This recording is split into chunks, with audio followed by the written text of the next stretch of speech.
Olá a todos, bem-vindos ao Juridioquê, podcast que traduz o direito para você. Jéssica Mota, e hoje o tema do nosso podcast é: vou comprar uma casa, e agora? O que eu faço? Quais são os cuidados e as medidas que eu preciso tomar antes de comprar um bem imóvel? Aqui eu falei da casa, mas poderia ser um terreno, um sítio, um apartamento. Esse é o podcast que traduz o direito para você. Pode parecer óbvio, mas não é. E me acompanha aqui no nosso segundo programa, ele que é advogado, um profissional que eu admiro profundamente, com vasta experiência em registro de imóveis, além de advogado, professor universitário, marido da Dani, pai da Betina e da Valentina. Está aqui comigo o Dr. Ricardo Hack, ele que é especialista em direito imobiliário, a quem eu agradeço profundamente por estar aqui conosco no nosso segundo programa, para traduzir um pouquinho do direito imobiliário para o pessoal que nos acompanha. Olá, Ricardo. Olá, Jéssica. Olá a todos que nos acompanham. Um prazer bastante grande conversar com todos vocês sobre esse tema que gosto muito, né? Sobre essa prática do direito imobiliário, que é a compra e venda que envolve os imóveis propriamente dito, né? Então, um prazer muito grande e espero atender a expectativa de todos aí, conversar sobre esse tema aí. Com certeza. A ideia, né, Ricardo, é que a gente possa traduzir a quem nos acompanha quais são as medidas mínimas de cuidado que eu preciso ter ao adquirir um imóvel. Nós sabemos aí que o cidadão comum e mesmo os profissionais com experiência jurídica nem sempre conhecem com detalhes essa especialidade que é o direito imobiliário. Então, o que eu preciso fazer? Pensando que eu tô de olho aí num apartamento, tô de olho num sítiozinho para comprar, quais são os cuidados, você na sua vasta experiência com direito imobiliário e em tretas imobiliárias, né, Ricardo? O que você recomenda? Qual é o passo a passo que as pessoas têm que ter na hora de adquirir um imóvel? Tem algum lugar que eles possam consultar para saber se aquele imóvel é passível de ser comprado? Quais são as orientações que você nos dá nesse sentido? Sim, são um conjunto de informações, né? Eu diria assim, primeiro, verificar a idoneidade do vendedor também. Idoneidade é o quê? Saber se o cara é sério. Sério, se não tem nenhuma ação judicial, se ele está em dia com seus compromissos tributários, enfim, né, seus compromissos fiscais, né? E como que a gente faz isso? A gente pede o CPF dele e as certidões negativas dele, né? Que são apresentadas lá para o cartório, né? Para a lavratura da escritura. Excelente. Então, eu diria que seriam dois momentos, né? Um primeiro que seria a lavratura da escritura, aquele ato que o tabelião vai lavrar a escritura, você vai assinar, as partes vão assinar esse documento e depois levar esse documento para o cartório de registro de imóveis, lembrar sempre de registrar a escritura, né? Então, identifica o imóvel primeiro que você quer comprar. Show. Achei um terreninho lá no interior. Isso. Quero comprar. O terreninho é do Vande. Como é que eu sei, quando eu começo a negociar com o Vande, que o Vande é um cara sério? Aqui em cidade pequena, né, para quem tá nos acompanhando, diretamente de Joaçaba, Santa Catarina, é fácil saber se o Vande é um cara sério. A gente já pergunta pro vizinho, já dá uma olhada nas redes sociais. Mas como é que eu garanto que ele realmente seja um cara sério e que aquele terreno que eu tô olhando para comprar é dele mesmo? Primeira situação seria a matrícula no registro de imóveis, né? Um documento que é fornecido pelo cartório, que vai identificar o que é o imóvel, qual é a medida desse terreno, se tem benfeitorias averbadas, se tem as medidas, as confrontações, área rural, se tem reserva legal. E qualquer pessoa pode ir no cartório e perguntar isso? O cartório é público, essa é a ideia, né, do registro de imóveis.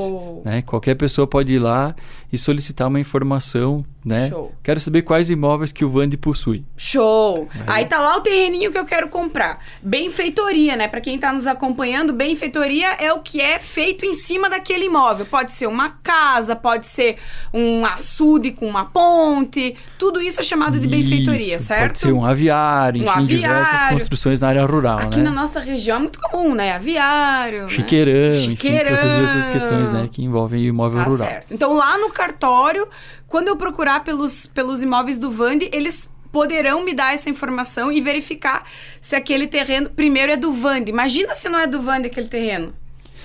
E aí pode ser que o Vandi tenha uma procuração, um contrato, enfim, com alguém. Então, a matrícula vai permitir identificar quem é o verdadeiro proprietário, quem realmente está, né, com a área registrada em seu nome lá no registro de imóveis. E o Vandi só pode vender se o terreno estiver no nome dele, certo? Dele, exatamente. Tem que estar lá na escritura que o Vandi é o dono do terreno. Senão, você já vai ficar de olho para identificar o porquê que o Vandi está vendendo um imóvel, se esse imóvel é dele ou se ele está vendendo um imóvel de outra pessoa, né?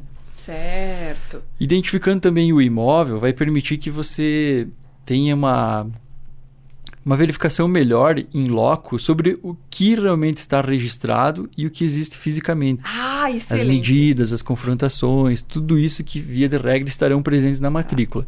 Então, já é uma dica, porque você pode ter uma visibilidade, enfim, olhar, né, para ver se aquilo que você está comprando realmente, fisicamente, ela existe. Sim. Então, dá uma condição que você pode evitar um problema, um litígio futuro de divisa com o teu vizinho e tudo mais, isso que envolve questões de área rural, né? Na tua experiência, é comum as pessoas venderem terrenos ou imóveis que não existem ou que não são do jeito que foram prometidos? Acontece? Existe muita diferença entre a área que está registrada e a área que fisicamente existe, né? O nosso sistema ele não é absoluto. Não é que o que está registrado na matrícula é o que fisicamente existe. Então, presume que aquelas medidas, elas existem. Show. Mas é um sistema diferente.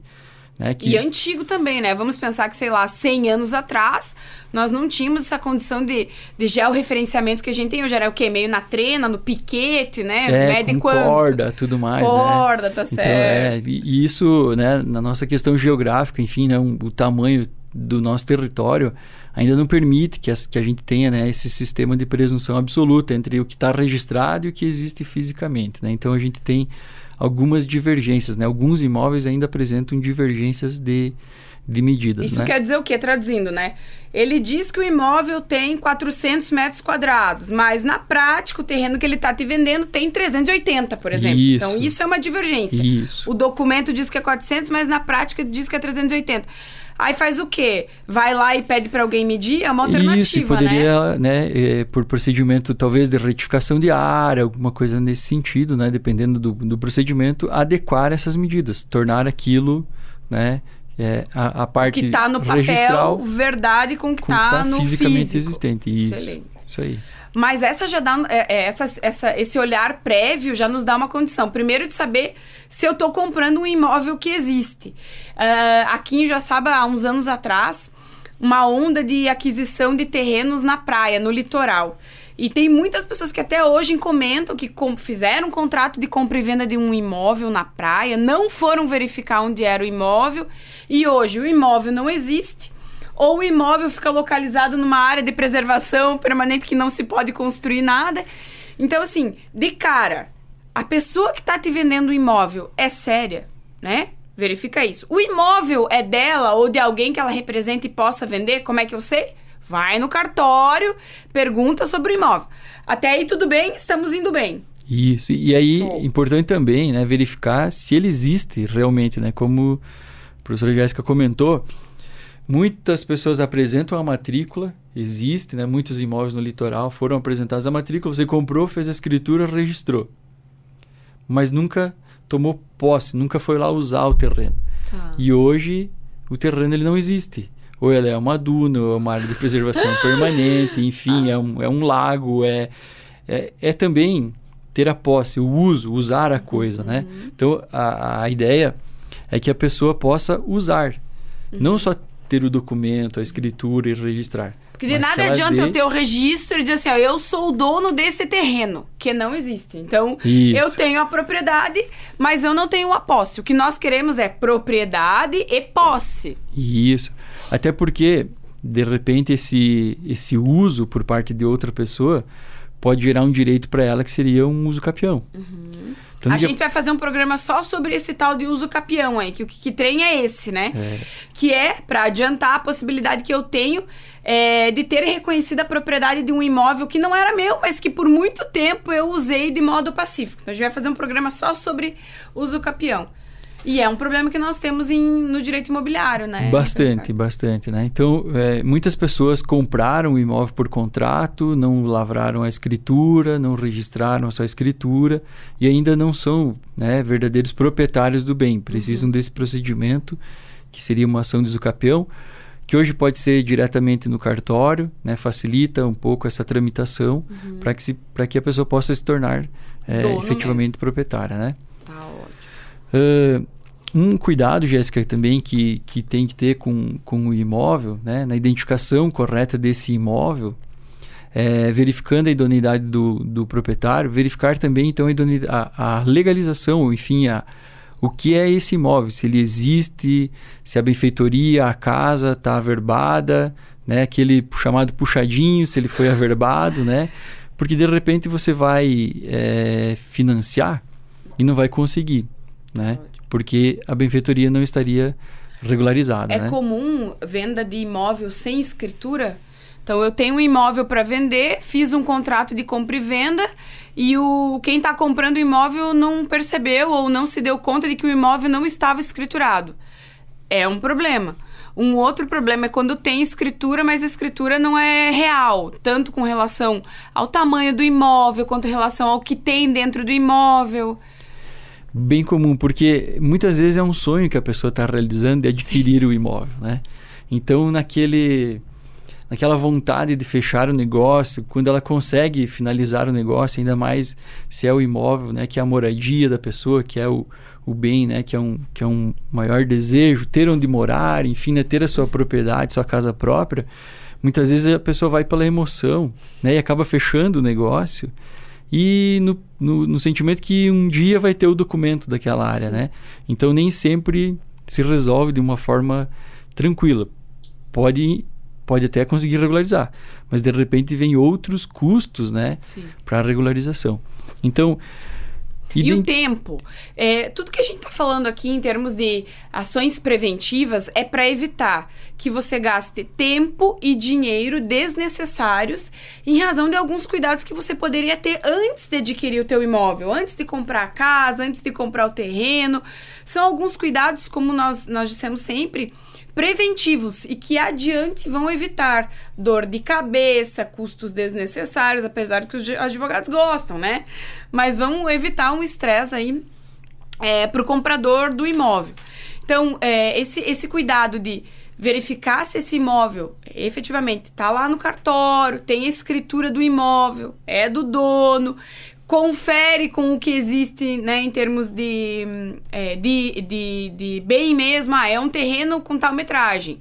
Talvez eu não vá pagar alguém, um topógrafo, para fazer a medição, mas eu vou lá, caminho no terreno, né, vejo as distâncias, se é uma casa, se é um apartamento, se é um sítio, da mesma forma, não é? Isso. E aí, tomar esse cuidado, quando você comprou um imóvel, por exemplo, um lote, uma área um pouquinho maior, para a indústria, enfim, né? Estar atento também se o plano diretor permite a realização daquilo que você quer implantar naquele local, né? Então, por exemplo, né, é uma área residencial. Você quer construir a tua moradia, enfim, com uma piscina, ou enfim, que é uma privacidade lá. E aí o vizinho vai construir lá uma chapeação, né? Então, isso que tem que verificar se o plano diretor vai permitir ou não. Qual é o teu desejo na compra desse imóvel e qual é a finalidade, enfim, né? Qual é o zoneamento que aquele imóvel está inserido e buscar, então, identificar os arredores também, né? Então, você vai comprar o teu imóvel e, de repente, vai abrir um barzinho do lado, né? Comprou para construir tua casa, vai abrir um barzinho do lado. É interessante isso ou não? Se você gostar, tudo bem. Agora, se você quer para moradia, para fins, né?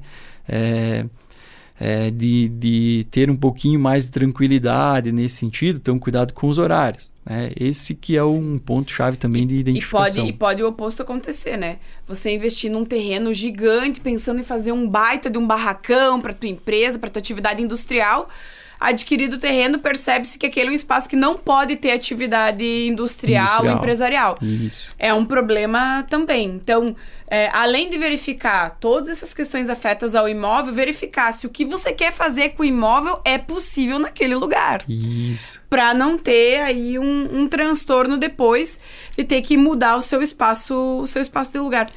Porque não é só no cartório o trâmite, né? Você tem que olhar, óbvio, no cartório as questões afetas à escritura. A escritura, gente, é o documento que diz: a Jéssica é dona desse imóvel. É a escritura que diz isso, certo? Esse é o documento de posse do imóvel. Mas além da escritura, eu tenho outros órgãos que podem olhar e cuidar desse imóvel. Por exemplo, na prefeitura eu tenho que fazer alguma coisa? Feita a escritura, né, lavrada a escritura, todas as partes assinaram, sempre lembrar de levar para registrar essa escritura. Né? Tem aquele jargão, né, no sistema brasileiro que quem não registra não é dono. Boa. Né? Porque o cartório que faz a escritura não é o cartório que registra. Registra, exatamente. A gente tá fazendo um programa só sobre cartório. E aí... É muito cartório. Depois que registrou a escritura, é bom também efetuar o cadastro do IPTU no teu nome, né? Deixar todo o imóvel em dia, se for urbano. Se for rural, aí o CCIR, né? O INCRA, enfim, essas certidões que envolvem o imóvel rural também devem ser cadastradas no teu nome, né? Então, manter o INCRA em dia, né? As declarações que são efetuadas para a Receita Federal também, né? O ITR, que é feito anualmente também. Então, todos esses cuidados que é bom ter, né? Com o imóvel, tanto urbano quanto rural. Né? Mas tudo isso eu consigo fazer. A escritura no cartório, o registro em outro cartório, os tributos de IPTU, o INCRA, eu consigo articular na prefeitura. Na prefeitura mesmo. Excelente. Isso. E aí o ITR... Na prefeitura, normalmente é no setor de tributação. Então, qualquer dúvida com relação ao IPTU, INCRA, impostos, né, tributos afins, dirija-se à prefeitura, no setor de tributação, que é o órgão que vai auxiliar com relação aos trâmites necessários também nesse órgão. Isso. Toda orientação, né, o município vai auxiliar, né, nessa regularização desse cadastro, né? E aí na Receita Federal tem muita gente que faz o ITR também no sindicato, né? Ou com um contador também, né? Que consegue efetuar toda essa... o ITR é para bens no âmbito rural, né? Isso. E aí, como é que eu sei quando que o imóvel é rural ou urbano? Normalmente, o próprio município vai definir na sua legislação, né, Ricardo? Isso. Qual área que é urbana e qual área que é rural. E aí, a partir disso, os tributos são respectivos de cada área. Exatamente, né? E o plano diretor que vai disciplinar esse contexto de zoneamento urbano, prevendo, então, área urbana, áreas de expansões urbanas e área, né, rural, ali, enfim, o limite do perímetro urbano. E é interessante também que a tributação, né, do imóvel urbano, via de regra, ela se dá pelo IPTU. Né? Então, tem um imóvel urbano, vou pagar IPTU. Mas o meu imóvel é rural e está localizado dentro do perímetro urbano. Eita! Agora é uma treta boa, pessoal. Tem um imóvel que é... Como é que é? Rural. Que é rural, ou seja, eu tenho produção, atividade agrícola, mas está na área urbana. Quem tem um caso desse? E aí? É vou IPTU pagar IPTU ou ITR? Isso aí. E aí, o Código Tributário, né, Nacional, ele vai dizer que a tributação ela se dá em virtude da própria utilização do imóvel. Show. Então, eu estou usando para fins agrícolas, né, comprovadamente para isso, agropecuário e tudo mais, via de regra, não pagaria IPTU e pagaria o imposto vamos rural. Lá. Caso real. Então, eu tenho lá uma propriedade de 10 mil hectares, né, de 10 mil metros, né, 10 mil metros. Desses 10 mil metros, 1.000 metros eu tenho uma casa com piscina para as pessoas morarem. 9.000 metros é para atividade agrícola. Tenho aviário, chiqueirão. Dos 1.000 metros que eu tenho casa, piscina, salão de festas e IPTU. Dos 9.000 metros que eu tenho aviário, chiqueirão, vou pagar como se fosse imóvel rural mesmo, o INCRA. Exatamente, né? Show. Por que é melhor, né? Porque o INCRA é mais barato que o IPTU. Isso aí. Então, o que, né, tem se entendido também nas discussões judiciais que acontecem, que também não adianta ter lá meia dúzia de vacas, 2, 3... miguezinho, né? Isso, tenho 2 ovelhinhas, tenho um cavalinho, não. Tem que ter atividade agrícola comercial mesmo. Eu vendo, entendi. Isso aí. migué de ter 2 ovelhas, então não dá. Não rola. Isso aí. Daí vai ser tributado como imóvel urbano, né? E aí o IPTU, uma alíquota bem maior, né? Então, é uma diferença muito grande, né? Que acontece aí. Sim, tá ótimo. Um outro ponto, Jéssica, a destacar seria na compra de um imóvel, cuidar efetivamente dessa regularidade, que é o que a gente falou, a existência do bem perante a matrícula lá no registro de imóveis, né? Cuidado para não comprar lotes em um loteamento irregular, um loteamento clandestino, né? Em um determinado imóvel que ainda não foi objeto desse parcelamento, né? Que vem ter toda essa infraestrutura, enfim, né? Água, luz, drenagem, pavimentação, todas essas exigências que são efetuadas hoje pelo Poder Público Municipal. Quer dizer que tem lá um loteamento, né? Um loteamento, um terrenão gigante que o dono foi lá e dividiu em terrenos para vender, para fazer um condomínio, para fazer um loteamento, certo? O fato dele ter dividido os terrenos não significa que está regular. Para isso, ele tem que reconhecer esse loteamento na prefeitura. Tem que ter luz, tem que ter água, aí sim ele está autorizado a vender. Se ele vender antes, eu posso estar comprando um imóvel irregular. Isso, exatamente. Então, talvez ali, né, o licenciamento ambiental, essas aprovações na prefeitura e posteriormente, então, o registro lá na matrícula no registro de imóveis. Tá. Aí vai lá no registro de imóveis, que é um loteamento, que tem 30 terrenos, cada terreno tem 400 metros, e aí autoriza a comprar. Isso. Mas se eu estiver comprando um terreno assim e for ao cartório, eu já vou descobrir se está registrado ou não. Se não tiver, acende a luzinha aí, né? Isso, porque aí o loteamento ou ele é clandestino, ou ele é irregular, talvez ele tenha sido aprovado pela prefeitura, mas não foi, né, registrado lá no registro de imóveis. E aí esse cuidado que precisa, porque o legislador criou esses mecanismos justamente para dar uma segurança aos compradores. Eu vou comprar um lote e eu quero ter uma segurança, então eu vou registrar isso, e aí não vai ter essa duplicidade de vendas, por exemplo. Sim. Porque pode acontecer de um terreno ser vendido mais de uma vez. Mais de uma vez, né? Então, esse cuidado que é interessante, né? Fez o contrato, assinou, leva para a matrícula e a verba. E aí você cria um direito maior, né, sobre esse imóvel, um direito que a gente diz, surge direitos erga omnes, né? Contra todos. Todos vão ficar sabendo que você comprou esse lote. Dica de ouro deste programa, pessoas. Fiz um contrato de compra e venda. Sempre o ideal, né, a gente precisa aqui também orientar, que esses procedimentos sejam acompanhados por um advogado da sua confiança, alguém que tenha conhecimento nessa área específica. Fiz um bom contrato de compra e venda. O imóvel é meu, né? Vou ao cartório, já fui lá e já vi que o imóvel existe e é daquele vendedor mesmo.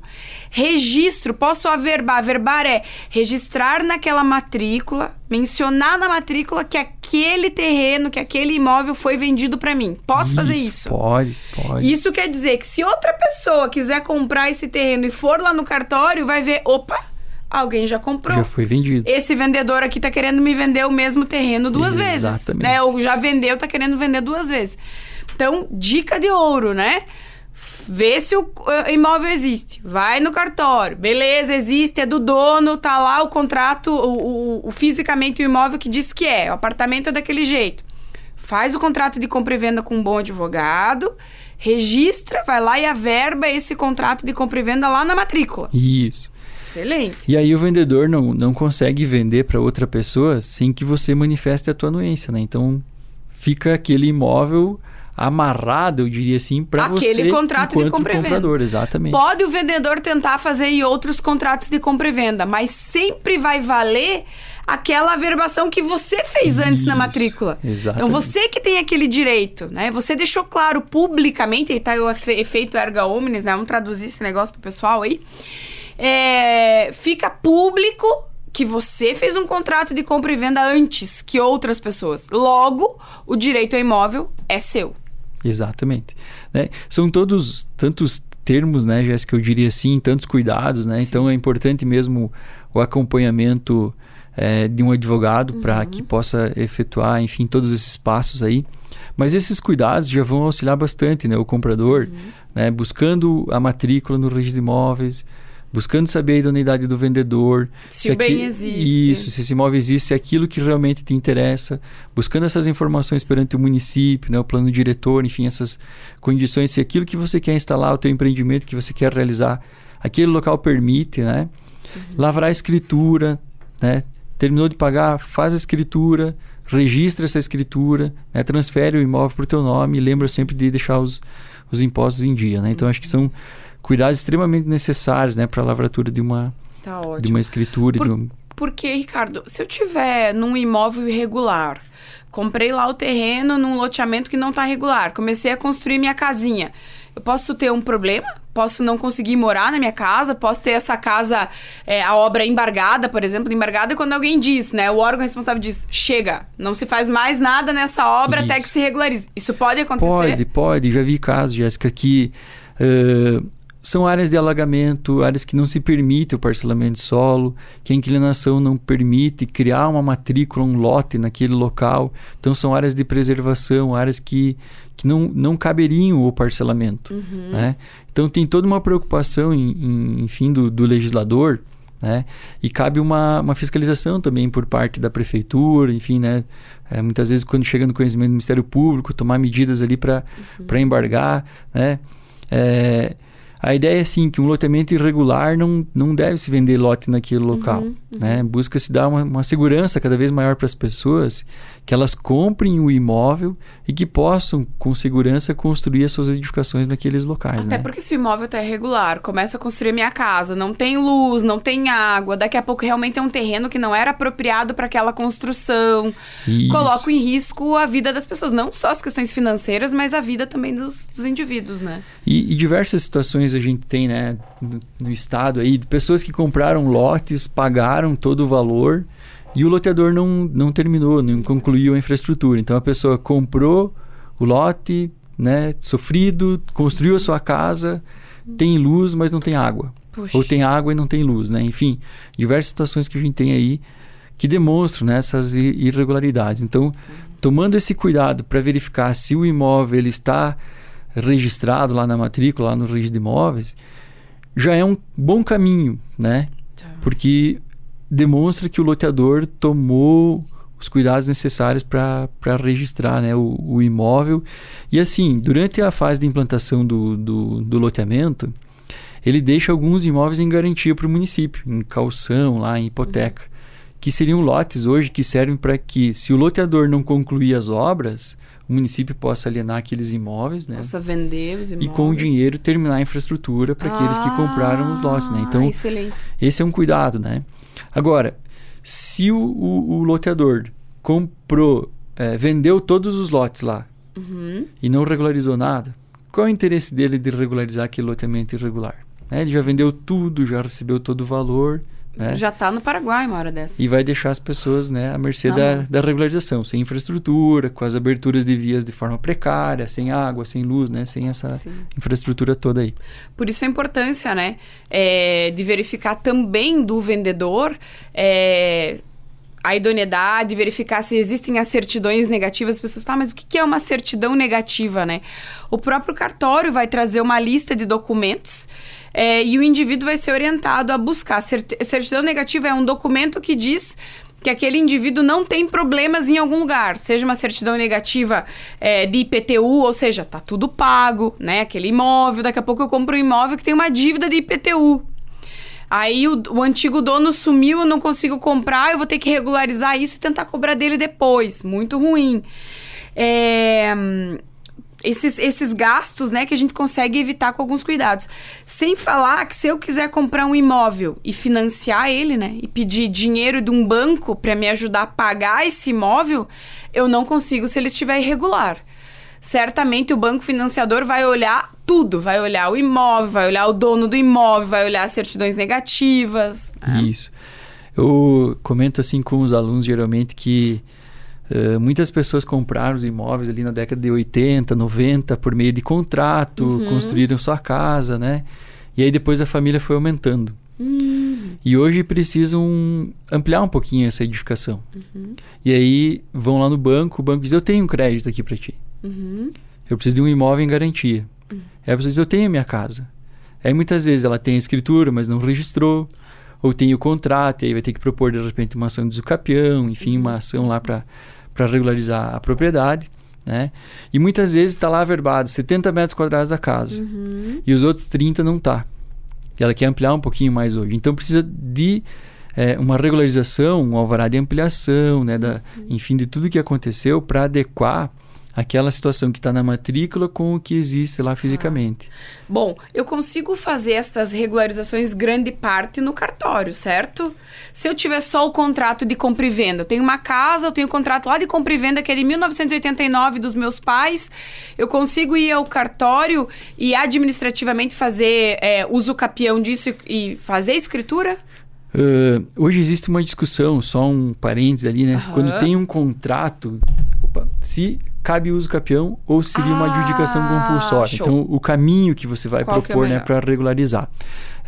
Se for uso capião, diretamente no tabelionato de notas. Nem uso o contrato daí. Dependendo da situação, né, o advogado vai verificar se seria o uso capião ou adjudicação. Sim. Que a uso capião pode ser judicial ou extrajudicial, direto no cartório ali, né? Então é feita uma ata demonstrando esse tempo de posse, quantos anos que eu estou na posse, mansa, pacífica lá, né? Me considerando como dono, né? Todo mundo reconhece que eu sou o dono daquela propriedade. Então isso seria uma ação de uso capião. Tornar aquele tempo de posse, aquele tempo de uso, aquela posse mansa, pacífica, com ânimos de dono, né? Sobre uma determinada coisa. Mais um lapso de tempo ali, 5 anos, 3 anos, 15 anos, 20 anos, e traduzir isso em propriedade, né? Porque eu posso, então, a partir dali, vender corretamente o bem, dar ele em garantia, enfim, eu ia te perguntar, todas essas... vale a pena esse empenho? Vale, com certeza vale. Vale a pena regularizar por todas essas razões que o Ricardo já falou, né? A possibilidade de eu comprovadamente ter o bem como meu. E aí eu poder usar, dispor, gozar do bem, vender, dar em garantia. Eu posso fazer o que eu quiser, porque enquanto isso não está irregular, ninguém vai me tirar do imóvel? Talvez não. Mas eu também não posso fazer nada com o imóvel, né? Vou ter dificuldades para ampliar, para vender, né? Então, garantia, regularizar, né, é a melhor opção sempre, Ricardo. Sempre, sempre. E é uma tranquilidade, né, que chega ao proprietário o dia que ele tem a escritura registrada no nome dele, né? Vai dormir mais tranquilo, sabendo que aquilo está registrado no nome dele, né? Então, sempre vale a pena tomar esses caminhos. E aos poucos, né, enfim, o legislador tem criado esses mecanismos para cada vez mais estar atento a quem está dando essa função social que a gente chama aos imóveis, né? Então, se você está usando o imóvel em virtude daquele proprietário que a gente diz desidioso, que abandonou o bem, nada mais justo do que você se tornar efetivamente o proprietário daquela coisa. Eu acho que uma coisa que as pessoas devem ter muita dúvida e talvez não façam essa formalização porque tem medo do custo disso e do tempo. É muito caro para registrar um imóvel, é muito caro para fazer escritura, depende do tipo de imóvel, depende da cara do freguês, como é que funciona isso? E as pessoas precisam ter medo, elas podem ir ao cartório, se informar, verificar os valores, dá para fazer em 24 vezes, como é que é? Santa Catarina está entre os custos mais baixos do Brasil. Opa, então ainda, ótima notícia. Né, isso não é, digo que nada é barato, né? Tem o ITBI, 2%, enfim, né? Diversos custos que envolvem... ITBI é o tributo, né? A transferência de bem entre pessoas vivas, pessoas vivas, né? Então, a escritura, você vai ter lá o custo do imposto, né? Aqui é 2% em Joaçaba. 2% do valor do imóvel. Do valor do imóvel. Então, se o meu terreno lá custa 100 mil... Pelo menos 2 mil de ITBI. De ITBI, de transferência, caso eu venda esse imóvel para uma outra pessoa. Algumas certidões do proprietário que você vai apresentar, certidão de casamento, para verificar se ele realmente é casado, com quem ele é casado, a anuência do cônjuge, se for o caso ali, dependendo do tipo de casamento, o marido ou a mulher tem que autorizar, tem tá, que pessoal? Autorizar, exatamente. E essas certidões não é um custo alto, mas tem um custo, né? A gente fala em torno de 200, 300 reais aí. Em certidões. Né? Em certidões, E aí tem os custos do tabelião, né? 1.000 e poucos reais aí, e mais o custo do registro também, né? Então, algo em torno de 3% e meio aí do valor do bem, né? Do imóvel aí. Vamos contar 4%, pessoal. Vamos contar aí em torno de 4% do valor do bem, é mais ou menos... E é uma segurança, né? Você vai se tornar efetivamente o proprietário daquele imóvel, né?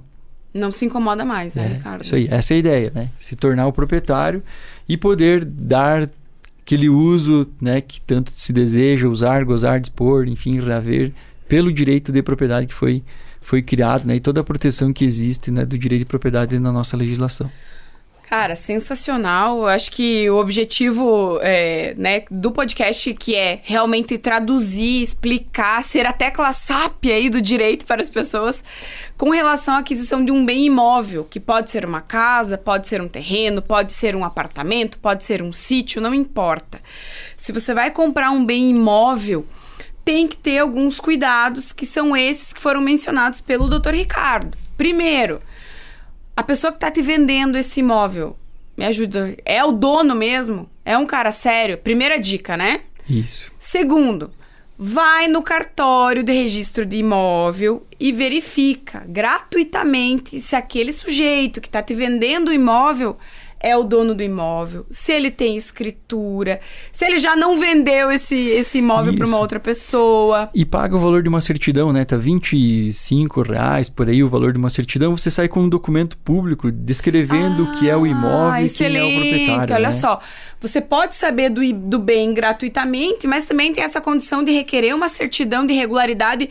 É uma certidão de... Matrícula atualizada. Uma matrícula atualizada. Matrícula atualizada do imóvel. É isso que a gente pode pedir, é um custo baixo aí no cartório, para dormir em paz e conseguir fazer essa negociação com mais qualidade. Sempre de preferência acompanhado de um advogado, porque não é só a regularização do imóvel. Tem o contrato de compra e venda. Você não me faça o pagamento para esse vendedor sem ter a certeza de que ele é mesmo o dono do imóvel, né, doutor Ricardo? Não. Aqui, ó, assina o contrato de compra e venda, R$100 mil, já me faz um Pix. Faz o Pix sem ter a certeza de que efetivamente aquele indivíduo é o dono. O indivíduo some com o seu dinheiro e aí? Então, antes de mais nada, sujeito é idôneo, o imóvel existe, tem a matrícula, faça um bom contrato de compra e venda, né, doutor Ricardo? Isso. Que mais? Se possível, leve esse contrato para o cartório, né, e averbe na matrícula, né? Torne esse contrato efetivamente de conhecimento público, né? Não somente reconhecer firma, mas averbar lá na matrícula também a existência do contrato, né? Maravilha. Dá uma publicidade perante terceiros, né? Produz ali até um efeito erga omnes, que a gente diz que é perante todos daí, né? Público, perante todas as pessoas de que eu efetivamente comprei aquele imóvel, tá ali o contrato de compra e venda, tá averbado na matrícula. Isso. Com esses passos, a chance de eu ter um problema reduz muito, reduz muito, Ricardo? Exatamente. Reduz muito. Né? Aí eu posso com tranquilidade ter a minha casa, o meu sítio, o meu terreno, na certeza de que eu vou poder fazer tudo o que eu quiser como dona desse terreno. Isso. E aí lembrar sempre, né? Terminou, faz a escritura, terminou de lavrar a escritura, pagou... As partes assinaram, lavrar a escritura, é lá no cartório e pagar para fazer a escritura. Isso. Terminou, levar para registrar, né? Não levar para casa, levar para o registro de imóveis, né? Porque você faz a escritura num cartório e registra no cartório de registro de imóveis. Né? Então, são 2 cartórios diferentes. Vai fazer o registro, o documento da escritura em um e vai levar no outro para registrar, para dizer, olha, agora o dono desse imóvel sou eu. Exatamente. Acho que assim não tem erro. Essa é a ideia, né? E Excelente. aí vai verificar toda a idoneidade das partes que estão envolvidas ali, né? Maravilha, maravilha.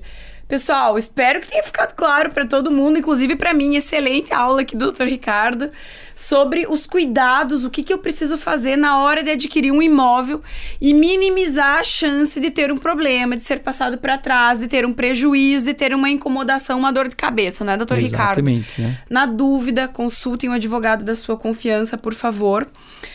E continue acompanhando aqui os nossos podcasts, que sempre vão trazer temas e conteúdos do direito traduzidos em linguagem fácil que todos possam compreender. Doutor Ricardo, uma mensagem final a quem nos acompanha. De novo aqui o meu agradecimento de público pela tua disponibilidade e pela aula, e certamente vou te chamar para outras oportunidades para a gente falar de outros temas dentro do direito imobiliário. Certo. Já que certamente existem diversos outros temas nessa área, né? Enfim, incorporação imobiliária, comprar timesharing agora na praia. Nossa aí, senhora, gente. Né, uma fração de uso, uma fração de tempo, enfim, diversos temas que estão, né, chegando aí no direito imobiliário.